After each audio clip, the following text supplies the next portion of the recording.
And here's your Gatorade Big Stats. Since 1999, 4 Washington head coaches have reached a bowl game within their first 2 seasons. Statement on the immediate impact these leaders have made on the program. Jedd Fisch, Kalen DeBoer, Chris Peterson, and Rick Neuheisel. And boy, aren't we lucky to have Coach Fisch with us right now. Coach, I know you are getting ready for your spring game tomorrow night, but when you're a head coach in this league, the grind just doesn't end. It doesn't, and thanks for having me. We're really excited about tomorrow night, Dogs After Dark. I think we got over 40,000 tickets out, which is amazing for us, and just thrilled to be able to be with you guys, but also have the opportunity to do something special tomorrow night with our spring game. Yeah, I wanted to ask you about that spring game as the head coach. What's the number one thing that you're evaluating when that spring game kicks off? What does a successful night look like for you guys? Health. We got to stay healthy. That's the most important thing we can do. We've got to make sure that our guys walk out of the spring game with enjoyment. We're big into having a lot of joy in our program, but we also want to compete. We're going to do the spring game the real way. You know, we're splitting teams up in half, coaches in half, and we're tackling and we're going 4 quarters of football. You know, I want to talk about a guy that's going to get a ton of attention tomorrow night, of course, and that is the quarterback, Demond Williams. We know that he was in the transfer portal for a short amount of time, but he came back to this team.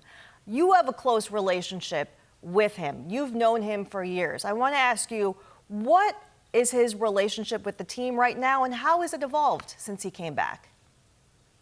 Well, you know, he never actually even went into the portal. It was a conversation for a couple days. It's been great. Demond has been in an unbelievable place right now. He feels great about the team. The team feels great about him. I think the program is in an awesome spot, and I'm really excited about where we're at. And what are you looking for him to build on, right, as we not just prepare for the spring game tomorrow night, but ultimately are preparing for the fall? What are you addressing with him this spring? Yeah, without a doubt, the main thing that we're working on is how good can we be in the big games. You know, we say competitive greatness is being at your best when your best is needed. You know, that's right out of John Wooden, but it's really something we heavily believe in. And we need D to be his very best in the biggest games this year. He's an elite player. I think he has a chance to do everything and anything you could ever possibly want. So we got to make sure he does it at that highest level in the biggest games. You know, I want to talk about some of your big-time talent that moved on to the National Football League. I know that you were at Denzel Boston's draft party, in fact. I want to put a pin on that, but want to get to the guys that are stepping up in that receivers room first. Who's emerged this spring? Well, you know, that's a great question. We have, we're trying to take over for 130 catches of production over the last, 2 years. So, and 20 touchdowns, and that's just Denzel, then another 25 or so touchdowns when you look at Jonah Coleman. So, my whole thought process is, how do we replace Denzel? We replace him with big competition. And we've got 4 or 5 guys that are all going to be in a position to compete. We've got Christian Moss, we've got Chris Lawson, we've got Jordan Clay. And then, of course, we have a freshman All-American in Desmond Roebuck, and we have Rashid Williams, who's back from injury. You were in the NFL for a very long time. What kind of player are the Browns getting when Denzel Boston walks into that locker room? Yeah, a super competitive player that loves the game of football, that can win on the one-on-one routes.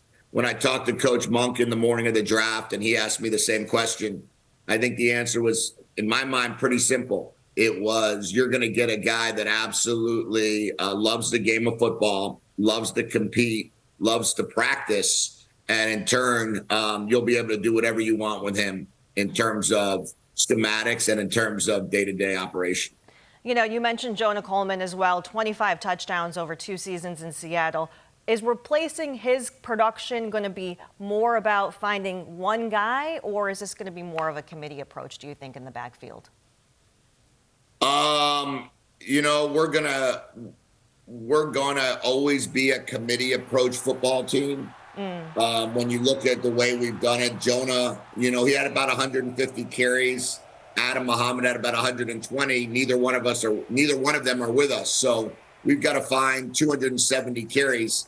We have Jaden Lamar, we have Trey Cooley, we have Quade Carr, Jordan Washington, Brian Bonner, and Ansu Sanu all competing for that. And then we're just going to see what it looks like when they all go. And let's talk about one of the guys who will be blocking for these backs, five-star Cody Green coming in. How early do you see a true freshman tackle being ready to contribute at this level? Play one, day one. I'm expecting him. He's gone with the ones every single snap since he's arrived on campus. I don't expect that to change. He is, when you take a player in the first round with the first pick overall, you expect him to be your starting left tackle. And in my opinion, that's what we did. And we're treating him in the same way that the Washington Commanders, the Redskins at the time, drafted Trent Williams. When we drafted in Seattle, Russell Okung. When we drafted in Jacksonville, Luke Jokel.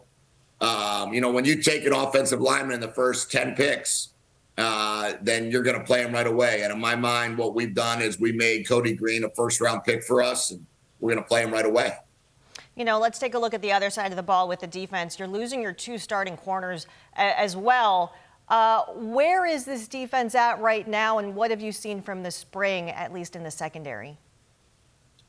Yeah, I think our defense is elite. In 2023 at Arizona, we had 5 DBs, all of which got drafted this year.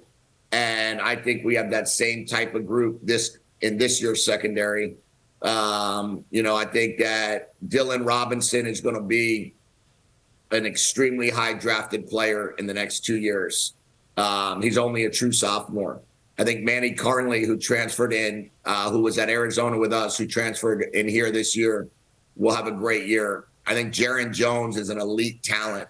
Rashawn Clark, outstanding player. And then we've got 2 safeties that are at the highest level with RDA and Alex McLaughlin. So we're excited about our secondary for sure.